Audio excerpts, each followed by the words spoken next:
¿Qué es lo que determina el movimiento de la historia? Las condiciones materiales, los métodos de producción, la propiedad sobre las cosas. O sea, ¿quién tiene qué para producir qué? Diego, criticas mucho el capitalismo, pero te vemos que vives cómodamente en él. ¿Cómo es la vida de un comunista viviendo en un mundo capitalista? Porque, o sea, decir que mi discurso busca cambiar o a la gente o al sistema es una premisa ideológica. Es pensar que las palabras y las ideas transforman el mundo. Y la dialéctica materialista lo que entiende es que es el mundo lo que cambia las ideas. O sea, ¿no te parece que Hollywood es una maquinaria de propaganda y que nosotros vivimos sometidos bajo propaganda gringa desde toda la vida? Entonces, somos un país que claramente todavía tiene un aspecto muy mítico en la política. O sea, la guadalupana, el partido Morena, tiene una connotación profundamente religiosa. Pero China, por ejemplo, es el país que tiene mayor cantidad de patentes. Tiene la mayor cantidad de ingenieros, de matemáticos, de científicos. O sea, ¿dónde se mide realmente el poder de un país? Eso es lo que es, obviamente es complejo, es muy difícil determinarlo, no es como un número que nos pudiera dar una respuesta fácil, pero me parece que los indicadores que determinará el futuro de la geopolítica, China ya es el país más poderoso del mundo. El detalle es que a Cuba se le priva de la participación del mercado internacional después de la División Internacional del Trabajo. Entonces ellos tienen un par de cosas que pueden producir, pero les faltan muchísimas otras cosas que no pueden producir, que es el mismo caso de Venezuela. Tienen la mayor reserva natural de petróleo del mundo, la quinta de oro, pero a veces no tienen papel higiénico. Dejar a un país aislado del mercado internacional, y esto es importante que la gente lo sepa porque viene de la ONU, es un tipo de arma de destrucción masiva económica.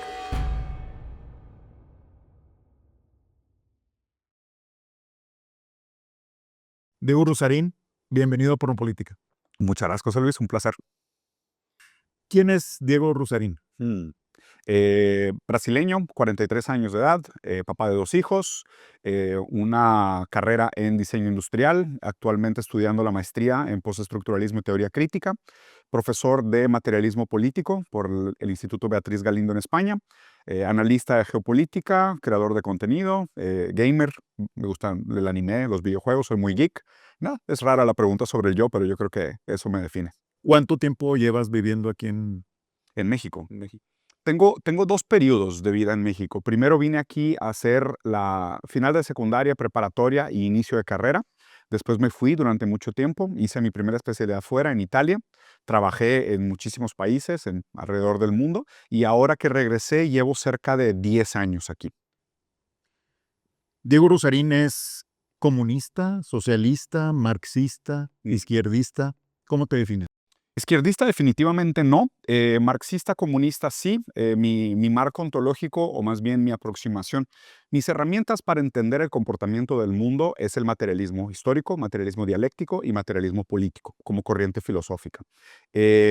Socialista y comunista, pues digo, o sea, una persona que haya estudiado el tema entendería que son diferentes etapas del proceso de la dialéctica de la historia, de la resolución de contradicciones. Izquierdista definitivamente no, yo el espectro izquierda-derecha es un espectro que yo no defiendo, me parece que es un poco anticuado para el marco político actual y a mí me gusta más la interpretación de las condiciones materiales y cómo esto afecta la vida de las personas. Pero sí, definitivamente mi principal área de estudio del comportamiento humano y de la historia es el marxismo. Diego, ahora te lo pregunto yo. ¿Por qué crees lo que crees? Mm, Yo, mira, esa pregunta me parece sumamente importante porque me parece que la gente confunde creencias con saberes. Y obviamente es una pregunta que yo hice, pero es una pregunta que yo me he hecho y me hago constantemente todo el tiempo. Esa es la pregunta central sobre la ideología. ¿Por qué creemos en las cosas en las que creemos? Entonces, esto trata de desnaturalizar el saber y desnaturalizar el conocimiento. Se trata de hacerse esa pregunta constantemente, y me incluyo, para que nosotros no tengamos por sentado que los saberes son orgánicos, naturales, trascendentales o esenciales, sino que cada una de las cosas que creemos tiene un motivo por detrás o una historia por detrás. O sea, la idea es desmistificar la ideología y que la gente entienda que todas las cosas que cree saber son creencias antes que saberes. Y en tu caso concreto, ¿por qué crees lo que crees? Por mi historia, por mis condiciones materiales, por las experiencias en las que he tenido, por mi condición de privilegio, por mi relación con mis familiares, por mi relación con el poder, con mi relación con el capital. Todas esas experiencias me han constituido mi forma de pensar. Entrando en materia, ¿qué deberíamos aprender de China? Muchísimas cosas.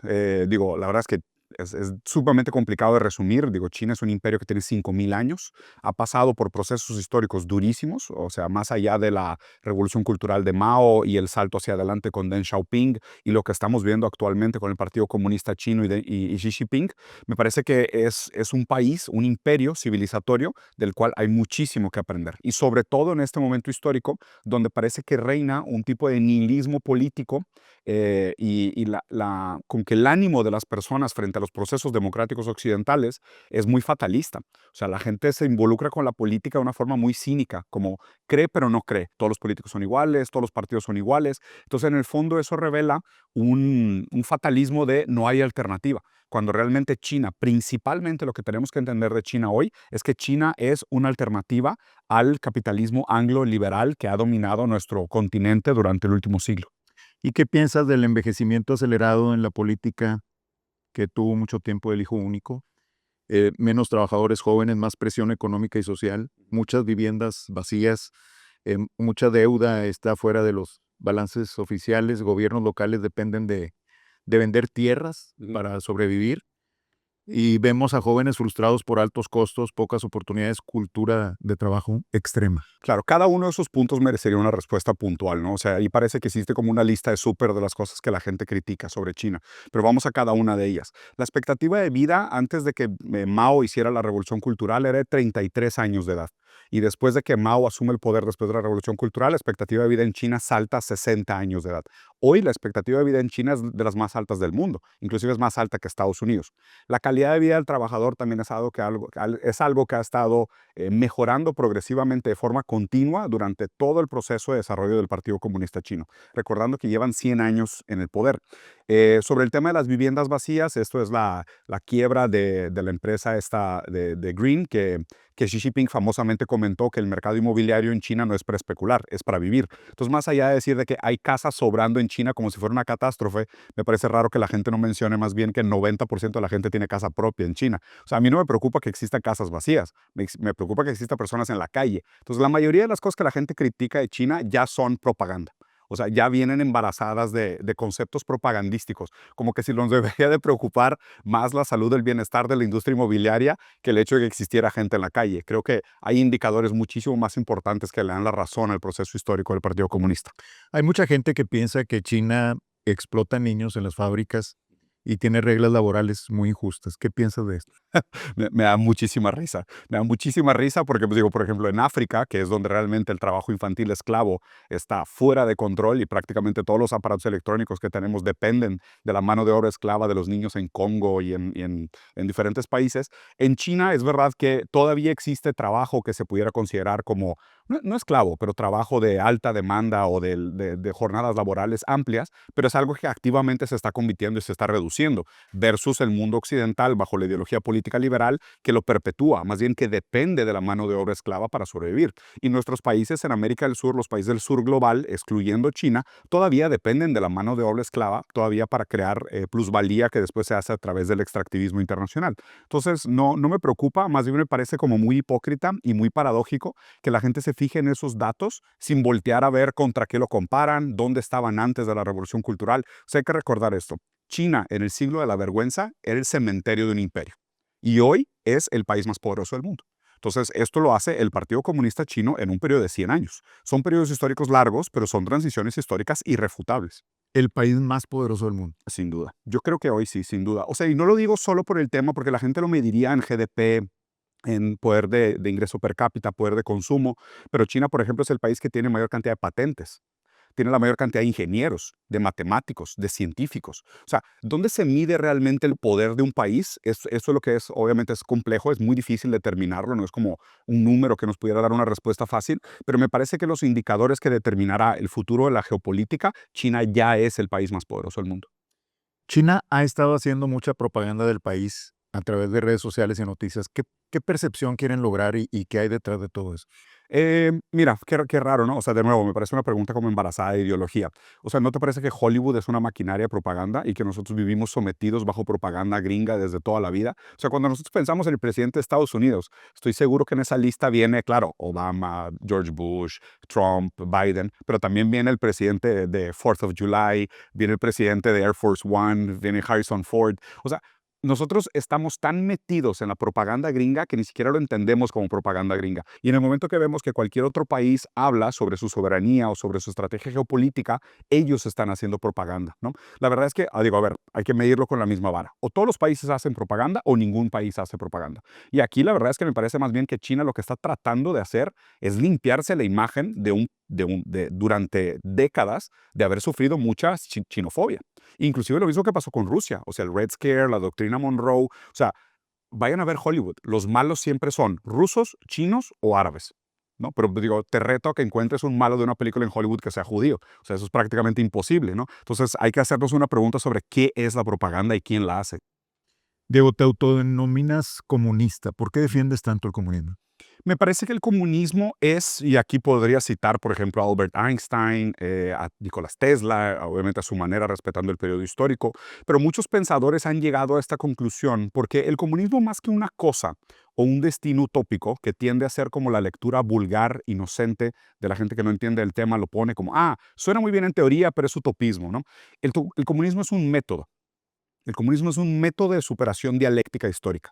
O sea, para entender realmente el comunismo y hablar del comunismo y defender el comunismo, primero hay que entender lo que es la dialéctica desde Hegel, después transformar esa dialéctica en un proceso material de superación de contradicciones históricas y entenderlo como el método a través del cual el hombre transforma la naturaleza para obtener lo que necesita para vivir en sociedad. Entonces, en ese sentido, claro, soy definitivamente comunista, pero comunista en un sentido más estricto, apegado a la doctrina de Marx y todos los marxistas. Y de manera concreta, si habláramos de 3 razones por las cuales defiendes el comunismo, ¿cuáles serían? Primero, porque la realidad me parece material. Ese es el motivo principal. O sea, yo creo que aquí es donde me topo con la mayoría de la gente que he tenido discusiones y debates. Me doy cuenta que defienden posturas metafísicas o ideológicas.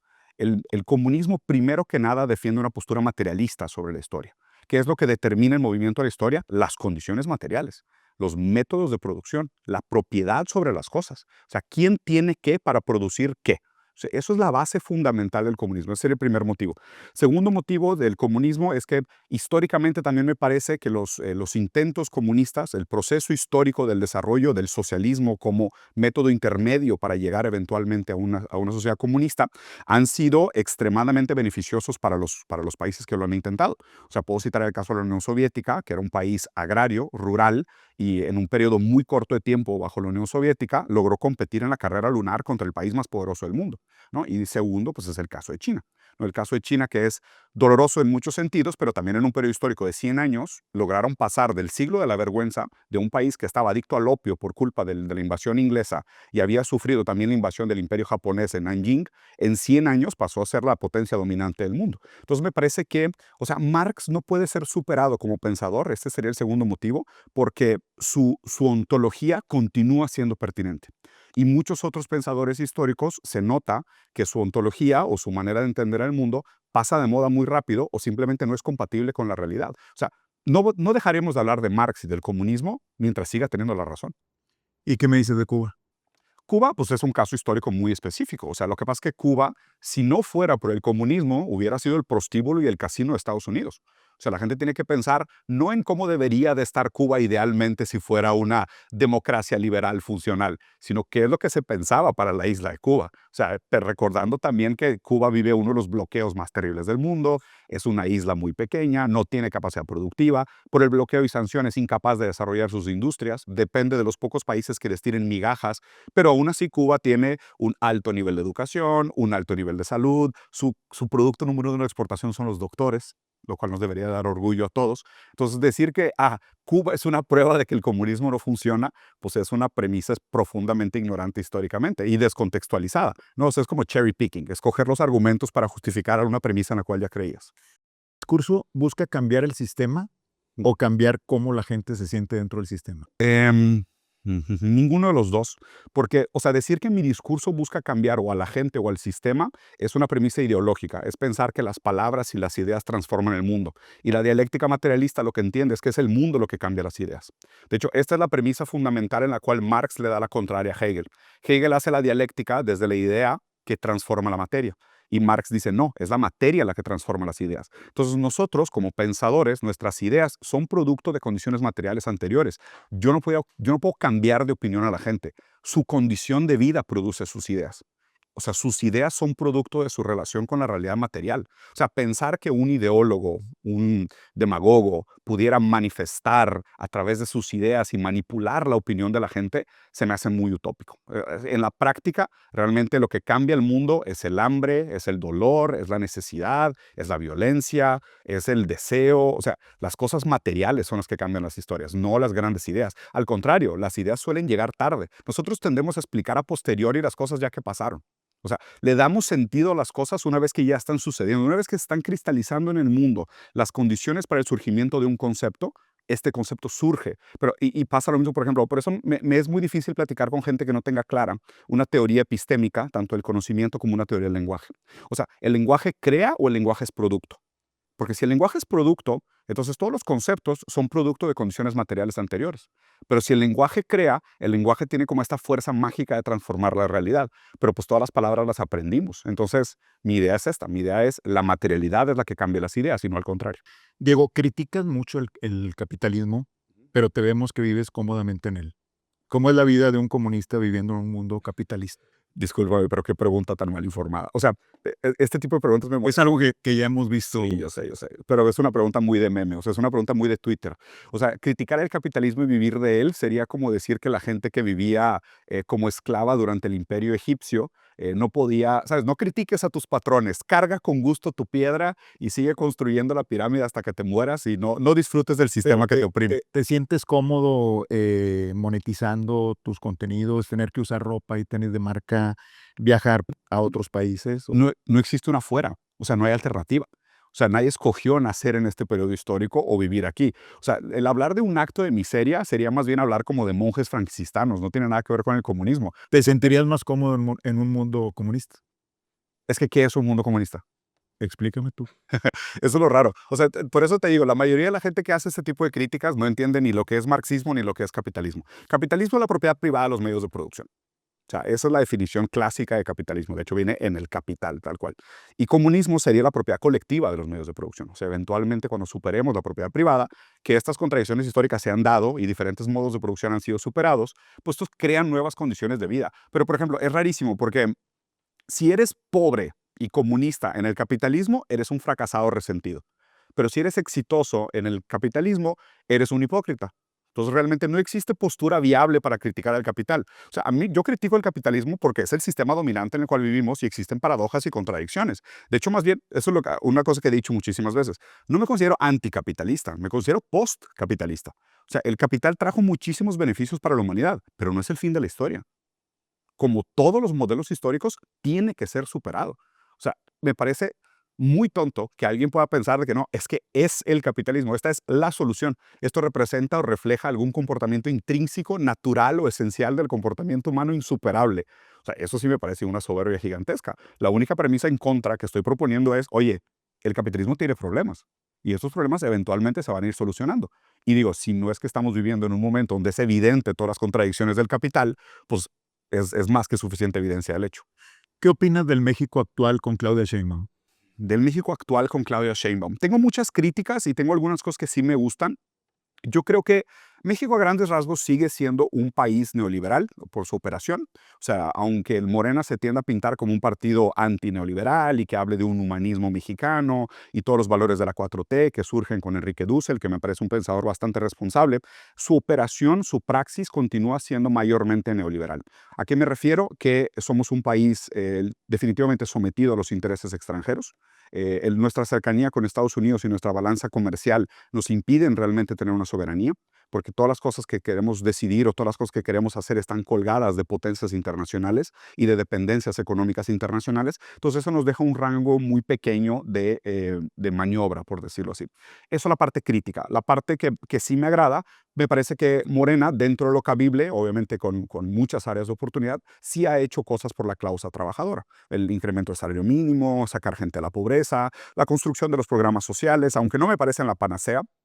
Creo que, o sea, ahí mi lucha entre ser reformista o revolucionario es que me parece que la revolución siempre llega tarde para alguien. O sea, uno no puede ser un romántico revolucionario y olvidar que para mucha gente una reforma laboral le podría cambiar la vida, o sea, le podría dar una mejora inmediata.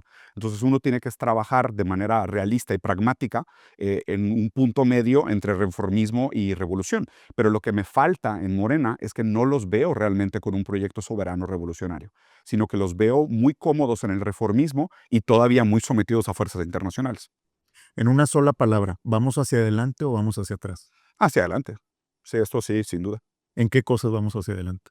Lo que te digo, los programas sociales, me parece que vamos hacia adelante. Y además también, o sea, yo sé que es raro porque, o sea, supongo que hiciste la pregunta desde la moral, como diciendo, estamos mejorando, estamos empeorando, pero la historia no avanza hacia atrás. O sea, no hay, los retrocesos, es muy raro pensar en retrocesos históricos porque, digo, como decía Heráclito, ¿no? O sea, un hombre nunca se baña dos veces en el mismo río porque nunca es el mismo hombre y nunca es el mismo río. Bueno, pasa lo mismo con la historia y pasa lo mismo con la política. O sea, no hay manera de retroceder. Aún, por ejemplo, el resurgimiento de los partidos fascistas que defienden valores como Dios, patria y familia, que literalmente es la frase de Mussolini, no lo veo yo como un retroceso, sino es una reinvención. O sea, esto es una lectura cíclica de la historia, como decía Hegel, ¿no? Que los eventos históricos siempre pasan dos veces, primero como farsa y luego como tragedia. En este caso me parece que no es que estemos andando hacia atrás porque hay un regreso del fascismo, sino que son las condiciones materiales y el hecho de que la izquierda promete de más y entrega de menos que crea las condiciones propicias para el resurgimiento de una derecha fascista. ¿Consideras que Sheinbaum está haciendo un buen trabajo? ¿Le pones alguna calificación del 1 al 10? No. O sea, no le pongo una calificación. No, o sea, no me parece que no sé, no me nace así hacer política. O sea, no soy profesor y la manera de juzgarlo también está demasiado complicado como para decir, la califico como 8, pues digo que estoy suponiendo yo que yo haría un mejor trabajo. No sé, me parece que hay aciertos y hay errores, pero ponerle una calificación me parece injusto. ¿A qué crees que salió López Obrador del rancho? Además de anunciar su libro. Ay, da igual. Me parece tan poco importante. O sea, creo que la gente está tan desesperada y la oposición está tan carente de tener un candidato a un proyecto real que Pero creo no hay que un trasfondo. pues sí, no, de nuevo, es que qué importa. O sea, a ver, si salir de tu rancho un día a decir un par de palabras tiembla toda la estrategia política de la oposición, joder, qué débiles están. O sea, qué débiles están, ¿no? O sea, eso sí me preocuparía.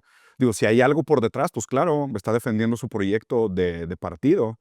eh, Sin duda, o sea, no es al azar, no es simplemente el libro. Podría haber anunciado el libro en cualquier otro momento, se podría haber esperado. O sea, no hay una coincidencia en ese sentido. Pero de nuevo, darle una sobreimportancia al hecho de que el señor, después de que verdad, a ver, cuando llega al poder todo el mundo dijo, se va a poner de dictador, va a extender su mandato, se va a quedar en el poder, va a tomar el país, nos vamos a volver bubucela. Se retiró a su rancho y salió un día a hablar de su libro y ahí los tienes llorando un río, pues ya, ¿qué quieren, güey? ¿Qué de real y de mito en la ciudad donde vives? ¿Qué ves de real y de mito en la ciudad donde vives? En San Pedro Garza García, la llamada más rica de Latinoamérica. De real y de mito. Mm. El mito me parece más grande, yo creo que el mito más pertinente de Monterrey o de la región son dos, el de la meritocracia y el de la derrama económica. Eso, derrama económica. El de la meritocracia, porque pues digo, en este país es de que, no, el país se habla mucho, ¿no? Pero en Monterrey, sobre todo, no, aquí se jala. Aquí la gente se levanta temprano a trabajar, ¿no? Pero pues sabemos que no es la hora que te levantes lo que determina tu universo económico o tu capacidad de aspirar a una vida digna, ¿no? Sino, la verdad es que conozco mucha mamá soltera que merecería ser millonaria. La gente es muy ciega aquí a sus privilegios estructurales. O sea, el mito de la meritocracia aquí es un gran problema. Lo que es real de Monterrey, yo creo que es una ciudad que sí tiene una región que tiene un sentido de identidad muy fuerte. O sea, bien o mal, sin moralizar, sin criticar, sin decir si el saberse regio es algo deseable o no, la identidad del regio es muy fuerte y eso me parece que sí es real. ¿Cómo se vive en San Pedro? Se vive bien, o sea, a mí la verdad San Pedro me encanta, sobre todo por el círculo de amigos y el estilo de vida que he construido aquí. Me encanta la carne asada, o sea, sé que eso es por estereotípico, pero para mí prender el asador el domingo con mi familia me parece un ritual sumamente rescatable y el vínculo que he creado con mis amigos aquí me da una tranquilidad muy grande. Aparte en Monterrey, ya a título personal, Me parece una ciudad que tiene como justo ese punto medio entre no es demasiado grande, no es demasiado caótica, pero tampoco es demasiado pequeña como para ser aburrida o pasar desapercibida. Entonces, para mí funciona perfecto. Digo, después de haber vivido en San Paulo y Singapur y también haber nacido en una ciudad que es un pueblo en el sur de Brasil de 100,000 habitantes, como que Monterrey me quedó justo en ese punto medio donde me da la calidad de vida que quiero. Diego, por lo que me comentabas hace un rato, ¿crees que la cuarta transformación construye un nuevo modelo económico o solo administra diferente el viejo modelo? Me parece que, como dices en la segunda parte, me parece que administra de una manera diferente el viejo modelo, porque lo que determina los modos de producción es la propiedad sobre los medios de producción, y eso nunca ha estado en jaque. O sea, de hecho, me parece sumamente relevante el hablar de cómo se tardaron tanto tiempo en hablar sobre las 40 horas laborales, la reforma laboral, y cuando lo hicieron, dejaron una serie de criterios como espacios para que se mantuviera las antiguas prácticas de trabajo y además también patearlo durante una serie de años, ¿no? Entonces, eso revela realmente que no hay un proyecto revolucionario, sino un proyecto reformista y administrador. ¿La justicia social puede sostenerse sin crecimiento económico No, fuerte o no. solo acumula deuda futura? Sin duda la deuda social depende de una transformación de las condiciones materiales. O sea, más allá del aspecto económico de la deuda social, porque a mí no me parece que ni la redistribución ni el igualitarismo sean un fin en sí mismo, sino que más bien tienen que ser consecuencias de transformaciones estructurales. Solo a través de la transformación estructural de la realidad material es que lograremos ver diferentes cambios en las constituciones y en las formaciones sociales. Si no, lo que estás haciendo son placebos. O sea, es administrar lo mismo y, como tú dijiste, crear deudas históricas. ¿Cuál decisión económica de la 4T crees que será aplaudida dentro de 20 años? Yo creo que el incremento de salario mínimo. O sea, incremento de salario mínimo es así, me parece indiscutible. Yo creo que es de las mejores que han hecho.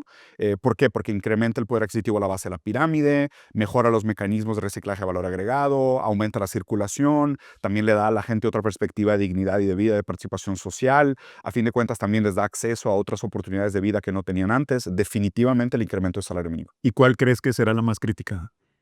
La más criticada, ay, probablemente su negociación con BlackRock y la negociación con los fondos inmobiliarios internacionales, que tal vez no se hable tanto como se debería, pero ahí me parece que es donde está el punto débil mayor.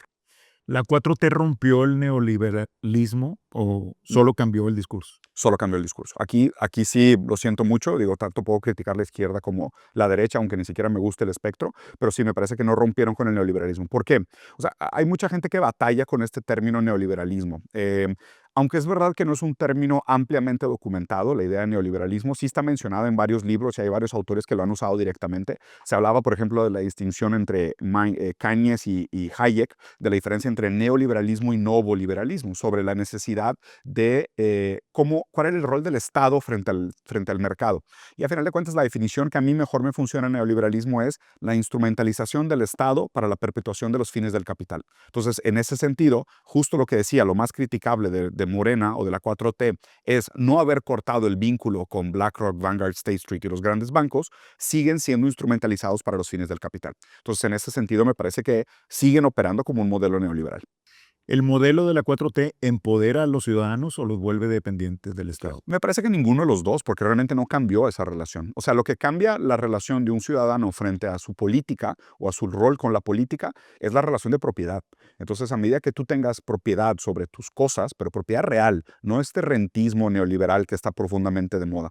Cuando tú tienes propiedad sobre las cosas, cambia tu lugar en el mundo social y político. Y eso no ha cambiado mucho. O sea, la gente sigue crónicamente endeudada, hay dificultad para tener casa propia, hay dificultad para el retiro, hay dificultad para el seguro de gastos médicos, para la educación, que son cosas básicas para la dignidad humana. Entonces, en ese sentido, mientras no exista una transformación en esos factores fundamentales, no ha cambiado mucho. ¿Quién es mejor comunicador propagandístico, AMLO o Claudio Sheinbaum? AMLO sin duda.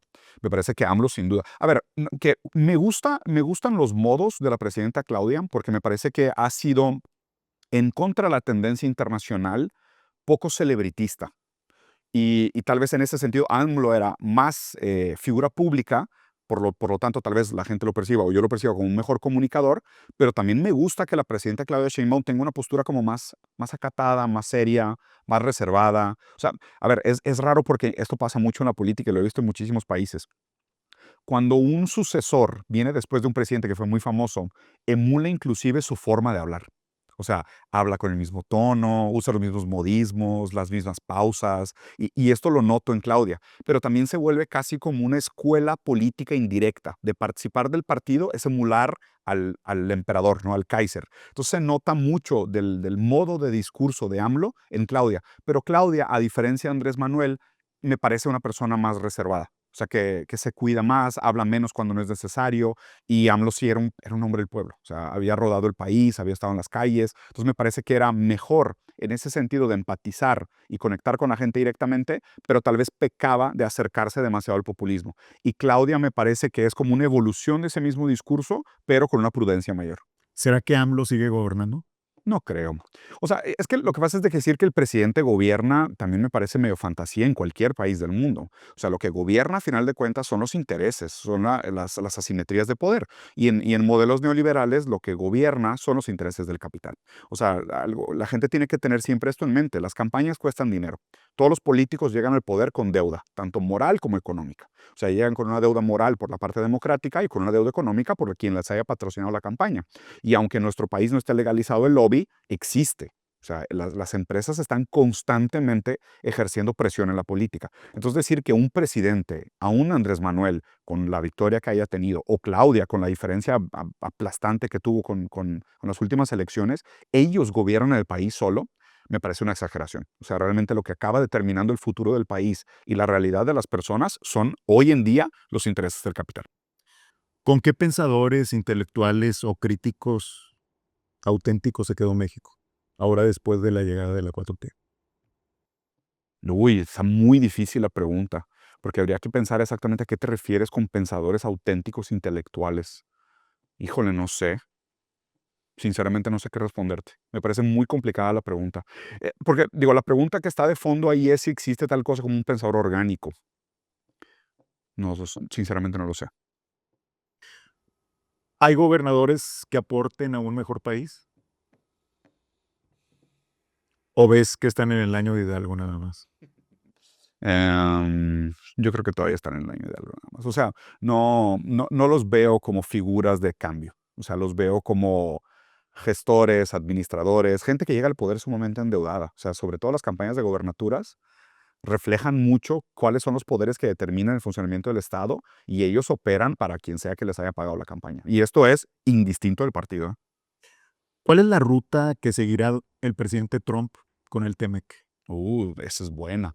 Mira, yo la manera como lo veo es que Estados Unidos tiene, y esto se puede ver, por ejemplo, en el hecho de que no han revelado muchos de los indicadores económicos de los últimos trimestres. O sea, los han escondido directamente. Desempleo, gente desabrigada, crecimiento económico, desarrollo industrial. O sea, muchos de esos indicadores literalmente los están escondiendo. O sea, no los están publicando, y antes los publicaban religiosamente por trimestre. Además, también esto está respaldado por el hecho de que Estados Unidos ha perdido relevancia industrial alrededor del mundo. Muchas de las marcas americanas han estado perdiendo gringas han estado perdiendo el dominio de sus categorías, que va de la mano con el crecimiento de las marcas chinas, ¿no? Que han invadido una serie de categorías y las han dominado en otros sentidos, ¿no? Entonces, Estados Unidos se dio cuenta que había crecido y se había desarrollado como un imperio depredador que sobreextendió su dominio militar y se desindustrializó. Entonces, ese es el síntoma. Trump es una manifestación de ese síntoma, en el sentido de Trump refleja un dolor populista de la clase trabajadora, que era el movimiento MAGA original, de Make America Great Again, obviamente con una nostalgia respaldada por un nada, vinculando a un pasado que tal vez nunca existió, pero reflejando un dolor real de la clase trabajadora, como diciendo, nosotros necesitamos ser otra vez ese país productivo, dominante, con empleo y demás, ¿no? Cuando realmente hoy pues, hay un problema grave de adicción al fentanilo, de gente desabrigada, de endeudamiento crónico, tanto escolar como crediticio. O sea, Estados Unidos tiene una serie de problemas muy serios.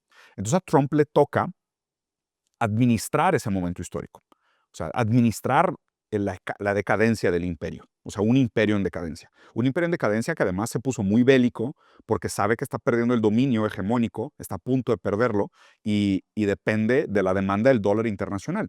Y el último factor que complica muchísimo la relación de Trump es el caso de Jeffrey Epstein. O sea, es su relación con el lobby del Mossad, su relación con el lobby de Israel, su codependencia con Israel. Ayer, justo en una rueda de prensa, Trump le dijeron que él ha sido el único presidente judío que ha estado 2 veces en el poder. siendo que Trump, o sea, no es judío.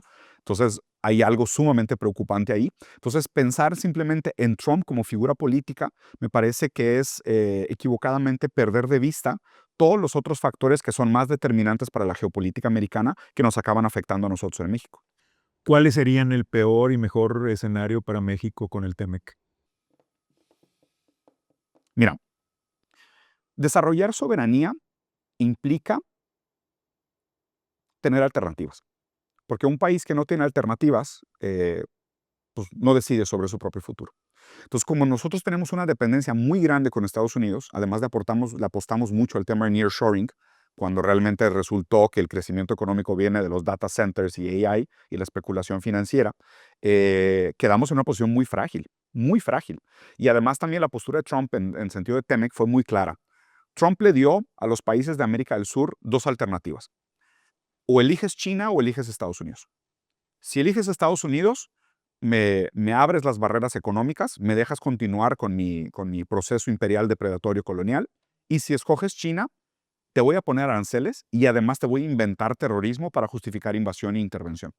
Y queda claro cuáles países de América del Sur escogieron China y cuáles escogieron Estados Unidos. Y ahorita estamos viendo cómo se juegan las consecuencias de la decisión que jugó cada uno de los países. Y me parece que todo indica que México, no sé si se vio obligado, pero escogió Estados Unidos, porque le puso aranceles a China y Estados Unidos dejó de hablar del problema del narco. Y ahorita está sumamente enfocado en Venezuela y en Colombia, ¿no? Entonces, Lula, por ejemplo, claramente escogió China, se jugó los aranceles, no funcionó el tema de los aranceles y Trump se echó para atrás y ahora están renegociando el tema. Pero el caso de México, aunque esto no exista ninguna documentación oficial, esta es mi lectura a título personal, a mí me parece que México, bajo a puertas cerradas, escogió alinearse con Estados Unidos y por ende le puso aranceles a China y se dejó de hablar del tema del narco. Un mundial de fútbol, ¿crees que nos beneficia o nos perjudica? Pues es que no hay ninguna historia documentada de un documental que haya beneficiado a ningún país. O sea, a mí me tocó el Mundial de Brasil, ¿no? Donde aparte Alemania nos metió 7-1 en casa, que fue horrible. Y fue justo en la época de las manifestaciones donde tumbaron a la expresidenta Dilma Rousseff. O sea, no hay un caso documentado de un país del sur global que se haya beneficiado de una Copa del Mundo. O sea, el modelo de desarrollo de la FIFA es sumamente parasitario. O sea, y esto es importante que la gente lo sepa. Por más que ames el fútbol, y yo también me encanta ver los partidos del Mundial, aunque no sé tanto de fútbol, es un modelo profundamente parasitario. Y yo creo que el hecho de que cómo se ven los costos de los boletos, las necesidades de inversión en infraestructura, ¿sabes? Las concesiones de fiscales, o sea, no es negocio. Va a ser negocio para una cantidad muy pequeña de gente que está muy cercana al poder y se va a beneficiar grandemente, pero para la gran mayoría de la gente no va a haber un beneficio. ¿Qué opinas de los precios de los boletos de los partidos del Mundial que van desde los 60,000 hasta los 900,000? Son un escándalo. O sea, el tema del precio de los boletos es un escándalo. Pero me gusta mucho usarlos como ejemplo para que la gente piensa sobre, por ejemplo, los revendedores de boletos, que son gran parte del problema, ¿no? Que crean como esta inflación de llegan, agandallan todos los boletos y luego los andan revendiendo. Pues es lo mismo que el mercado inmobiliario. O sea, el mercado inmobiliario es exactamente lo mismo. Llegan estas grandes fibras inmobiliarias, compran todas las casas disponibles, se las quedan porque no tienen prisa de venderlas y nada más inflan el precio y no importa, ¿no? Entonces, me parece un gran ejercicio de conciencia para que la gente entienda los problemas de la acumulación capitalista y eso se nota en los precios del boleto del Mundial. ¿Qué perdería México si se acercara a los BRICS? La vida. Yo la manera como lo veo es así. A mí me encantaría, obviamente, que hubieran inicios de negociación entre México y BRICS, pero claramente es sumamente difícil, geopolíticamente hablando, porque nosotros seríamos como Ucrania de América. ¿Cómo reaccionaría Estados Unidos? De manera muy violenta, sin duda. O sea, yo creo que sería otra crisis de los misiles como pasó con Cuba durante la Guerra Fría. Porque me parece muy fácil de explicar la metáfora de la misma forma como Ucrania se transformó en una región de alto riesgo para Rusia porque trataron de anexarla a la OTAN. O sea, lo que la gente tiene que entender es que si Ucrania entra a la OTAN, que además es una falta de respeto a muchos tratados históricos y a la promesa de la OTAN de no hacer expansión hacia Oriente y de la Unión Soviética no hacer expansión hacia el Occidente, también recordando que Rusia pidió permiso para entrar a la OTAN hace décadas y la OTAN no quiso recibir a Rusia en la OTAN. O sea, no tiene nada que ver esto de la historia. Pero cuando Ucrania empieza a coquetear con la idea de entrar a la OTAN, Rusia dice no puedo permitirlo porque una base de misiles en Kiev tendría una velocidad de impacto tan rápida en Moscú que yo no tendría tiempo de respuesta. Entonces es literalmente un jaque mate, no puedo permitirlo. Bueno, lo mismo pasaría con México si entrara a BRICS. Si hoy, y me parece que esto es equivocado, si hoy Estados Unidos percibe su gran enemigo en China, que realmente no es así, porque China no ve a Estados Unidos como un enemigo, eh, Estados Unidos pensaría que México en BRICS serían bases militares en su frontera. Pero esta es la gran diferencia. Estados Unidos sí tiene bases militares alrededor del mundo entero. China no. Rusia tampoco.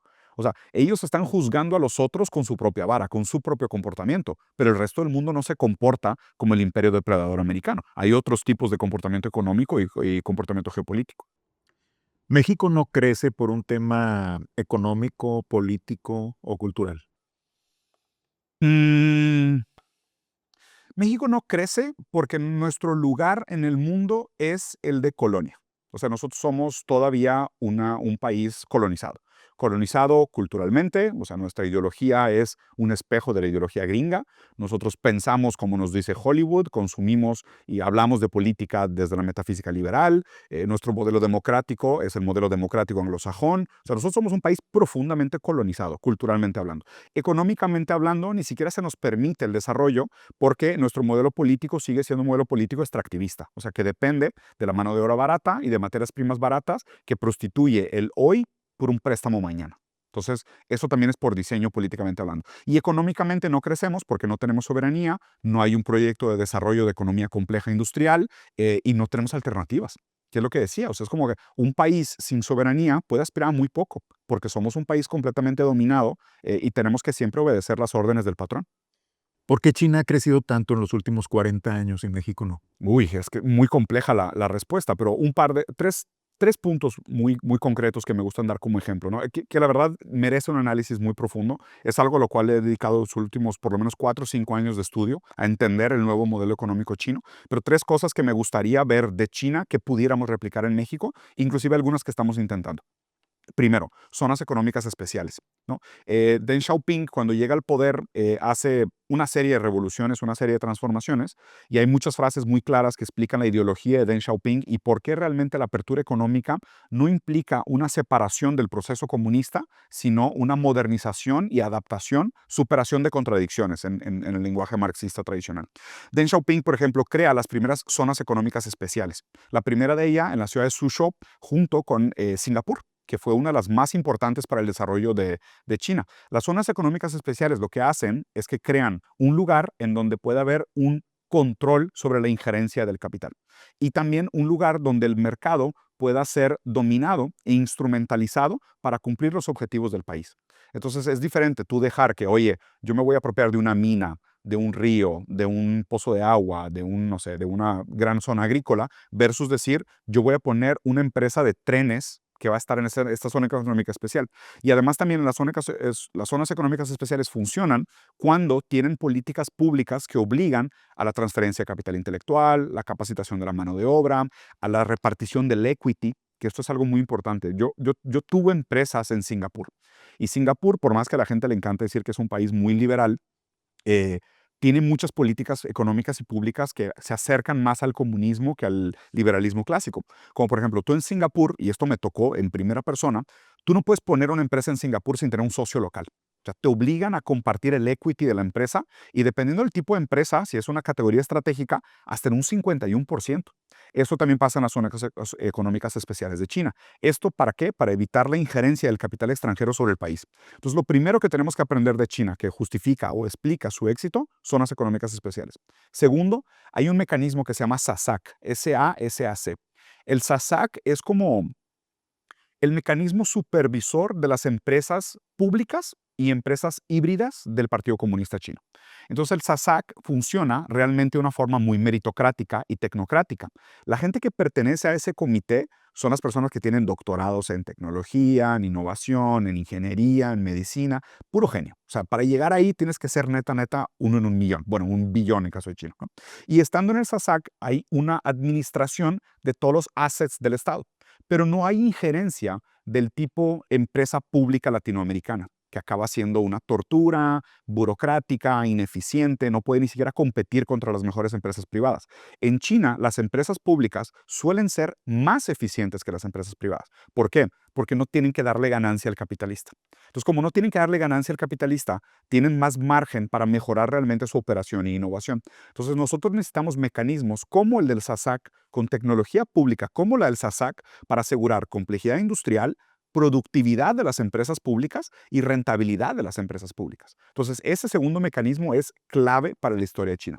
Y el tercero es el desarrollo complejo de la industria.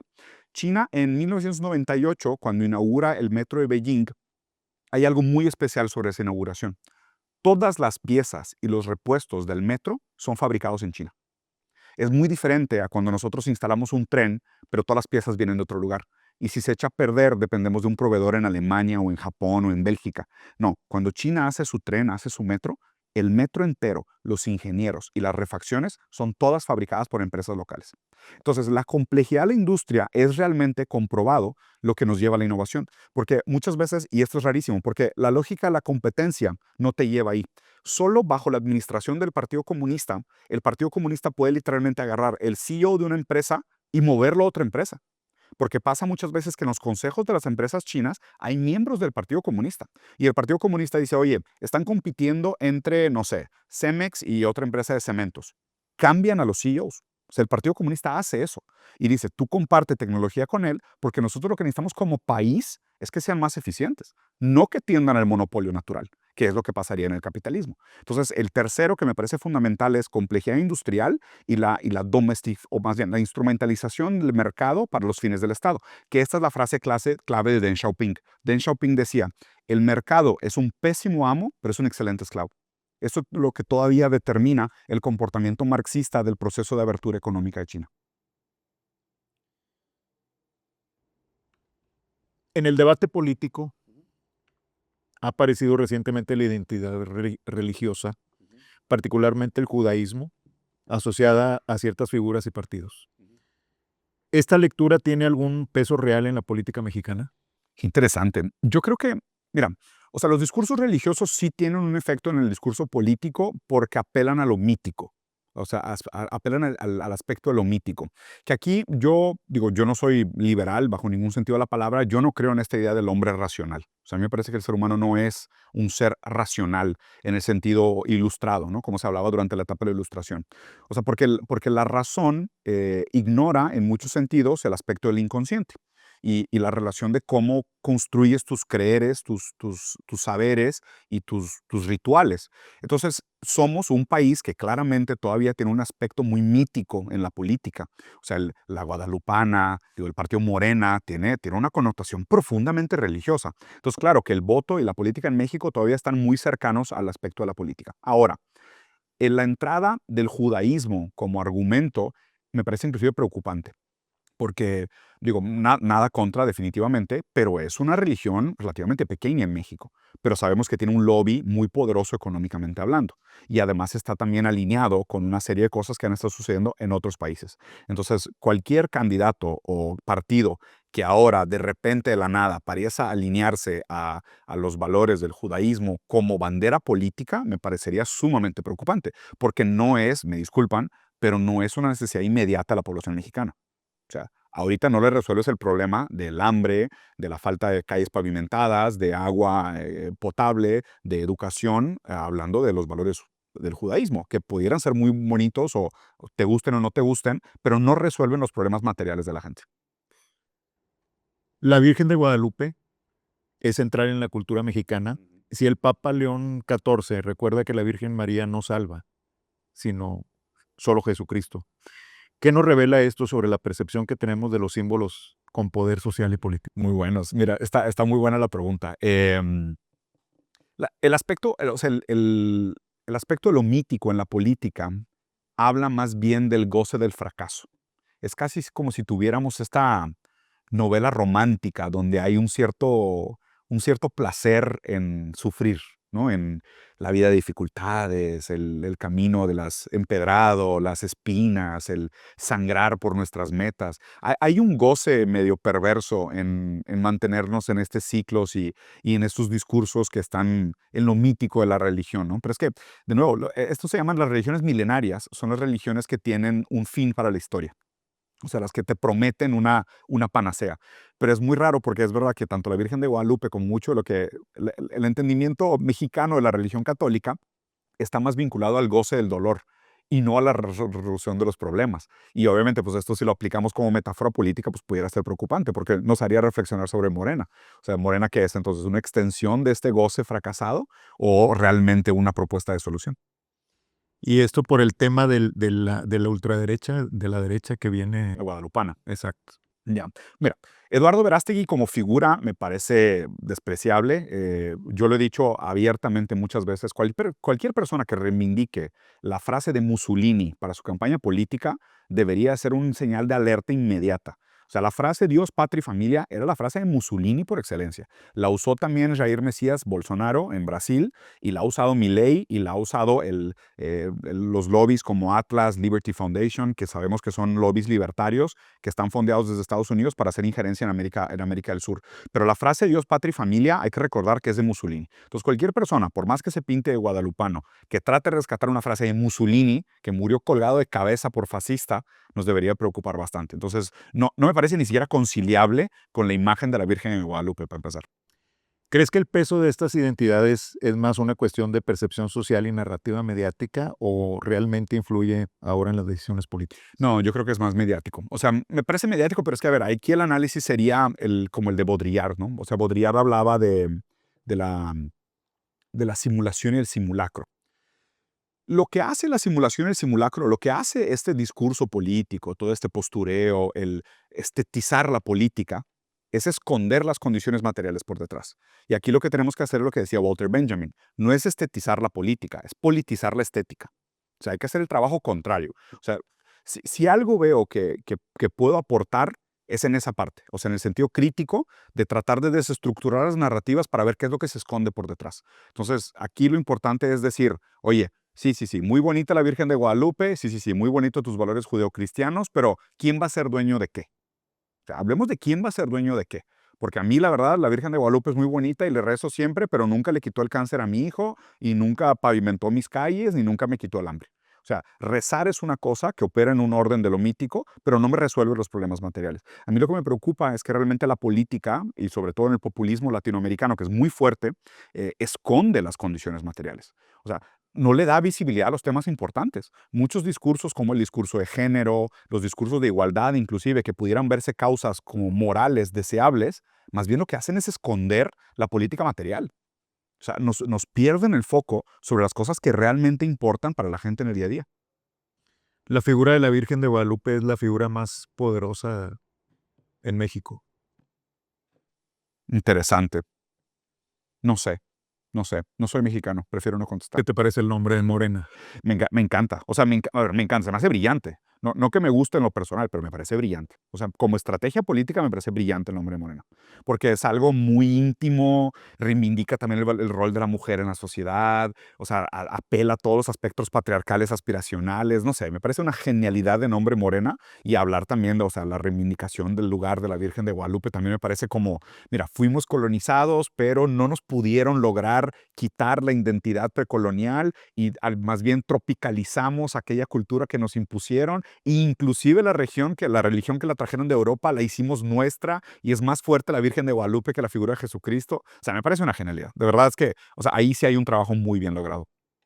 Diego, ¿qué está pasando en Cuba? Con todo lo que México y otros países le envían, principalmente para generar electricidad y. Pues que es un país completamente bloqueado. O sea, el bloqueo que vive Cuba y el que vive Venezuela también son terribles. O sea, son situaciones de acoso y de miseria.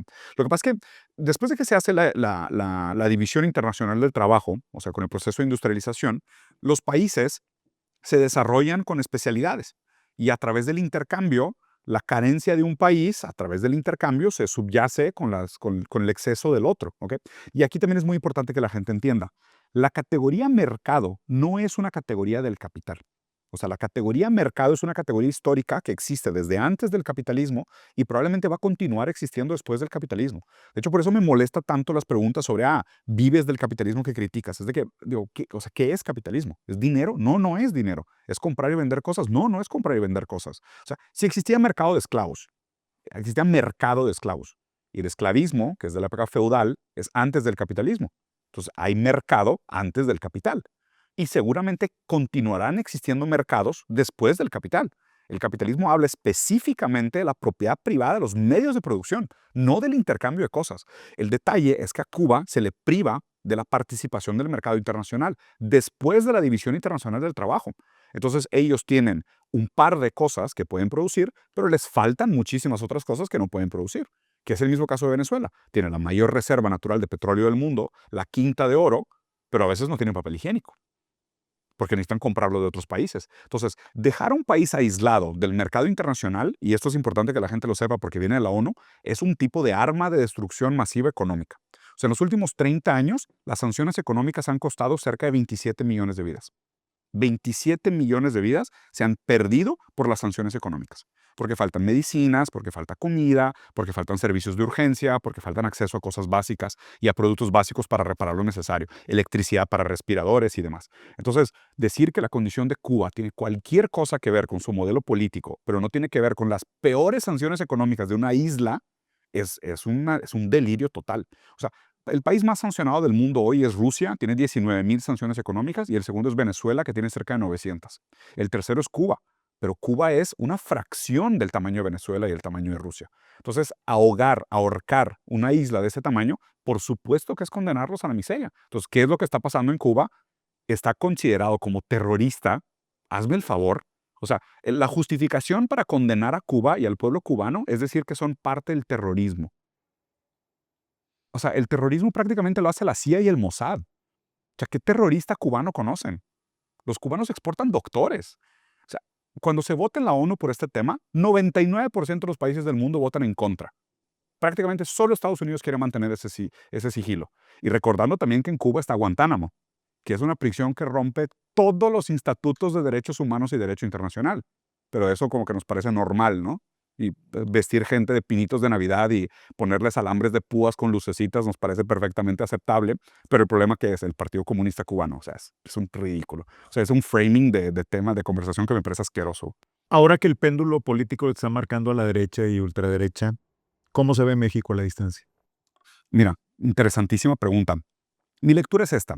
Mi lectura es que, y esto acaba de pasar en Chile, o sea, con la victoria de Kast, esta es mi lectura de lo que pasa con el péndulo político, ¿no?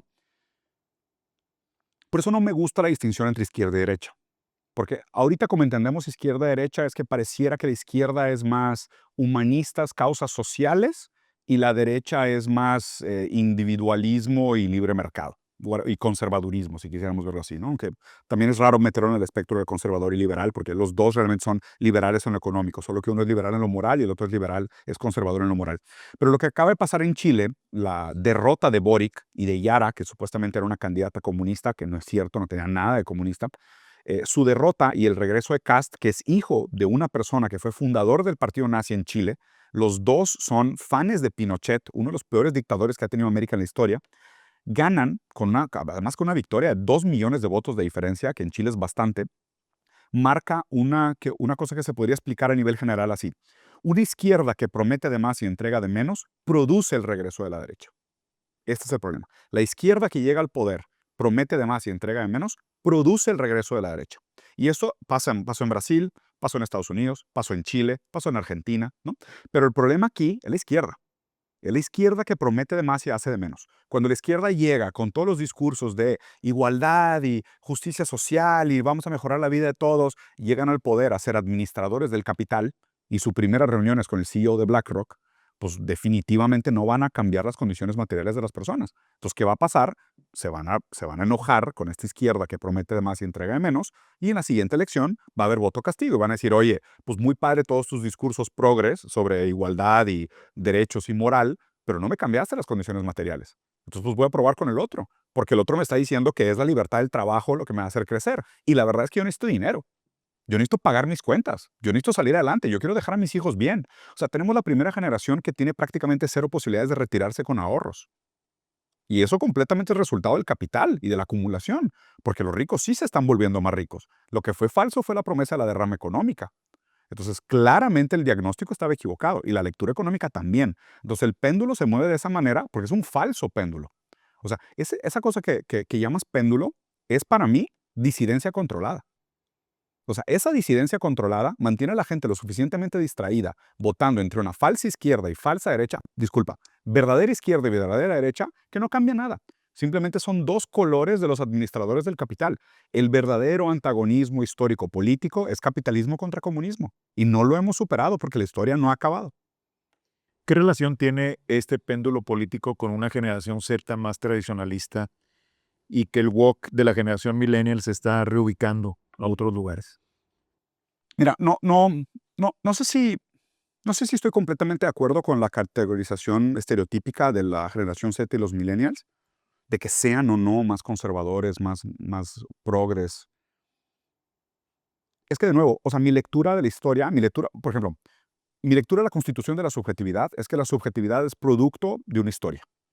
Entonces, no es que porque los millennials son más progres, votan de tal manera, sino que los millennials son más progres porque les tocó vivir una época que les requirió el surgimiento de la ideología progre.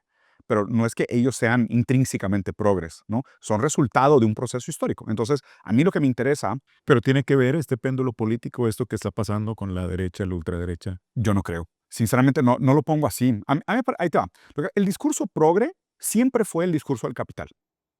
O sea, la gente que antepone progresismo con capitalismo no tiene idea de lo que está hablando. O sea, no tiene ni idea de lo que están hablando. El capitalismo siempre fue progresista. De hecho, el capitalismo es, por descripción de diccionario progresista. Marx decía, el capital derrite todo lo sólido en el aire y hace todo lo sagrado profano.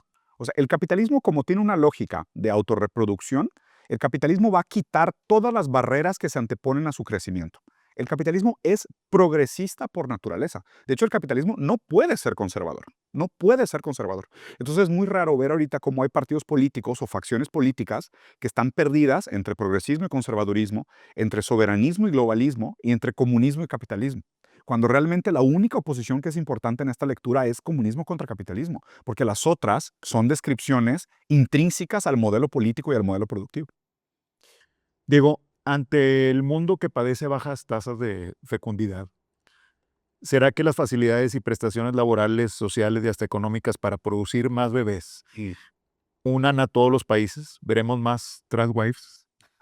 Mira, interesante pregunta. No creo. O sea, a mí me parece que el problema de la natalidad más bien tiene que ver con la dificultad. Lo que pasa es que, a ver, te exigen tener una familia tradicional frente a una realidad material que no tiene nada en común con las familias tradicionales donde surgen, ¿no? En los 50, 60 y 70. O sea, en los 50 comprar una casa pues, te costaba, ¿qué? 4 meses de tu sueldo. Ahora te cuesta 40 años de tu sueldo. Entonces, o sea, aspirar a la familia tradicional frente a un mundo que no te ofrece las mismas oportunidades y los mismos costos, pues es absurdo. Al contrario, o sea, por esto me gusta, por esto marxismo, por esto soy comunista. ¿Por qué? Porque las condiciones materiales producen las superestructuras ideológicas. O sea, las superestructuras ideológicas vienen después de las condiciones materiales. O sea, está de moda ahora la poligamia y las relaciones horizontales multiamorosas. Porque es la única manera en cómo pueden rentar un depa. O sea, literal. O sea, es como vivo con mis amigos y mis amigas y eventualmente cogemos, porque pues, es la única forma en la cual podemos pagar un departamento. Ahora, ¿quieres que tenga 2 hijos con un sueldo mío y un sueldo de mi esposa? ¿Dónde voy a vivir, güey? ¿Sabes? O sea, ese mundo es de fantasía. Por eso soy comunista, porque las condiciones materiales determinan las superestructuras ideológicas. Ha bajado bastante, ¿no? En México, 1.6 hijos por cada mujer. Sí, es una baja considerable, que habría de nuevo que correlacionarlo con la expectativa de compra o de propiedad de casa propia. Diego, las siguientes son preguntas de bote pronto, A ver, de por favor, frases muy cortas de 2, 3 palabras. me resistiré. ¿La 4T es transición o destino? Transición, ¿BRICS, oportunidad o ilusión? oportunidad, ¿México debe dejar de mirar a Estados Unidos? sin duda. Es abandonar un barco hundiéndose. ¿Estado fuerte o ciudadano fuerte? Estado fuerte. ¿Ejército con un soldado en cada hijo mexicano? Sí, los que quieran la paz, que preparen sus ejércitos. La teoría conspirativa más loca pero real de México. De México, uy, iba a decir que el 11 de septiembre fue hecho por Estados Unidos. De México, 3 presidentes de México han sido empleados de la CIA. ¿Quiénes? No, no lo voy a decir. Pero está en un buen libro sobre el tema. ¿Y la conspirativa de otra parte del mundo? Definitivamente la del 11 de septiembre. Es así, o sea, yo al principio dudaba mucho y ahora no tengo ninguna duda de que fue ataque a falsa bandera. ¿Cómo se ve el 2026 para México? Híjole, complicado. Yo veo un 2026 complicado. Pudiera haber un crecimiento económico, pero yo creo que México está cada vez más cerca del abismo de decidir si se hunde con Estados Unidos o busca realmente su soberanía. O sea, es como arrancarse la curita, pero puede venir con un costo muy alto. ¿Qué mensaje le quieres dar a nuestra audiencia?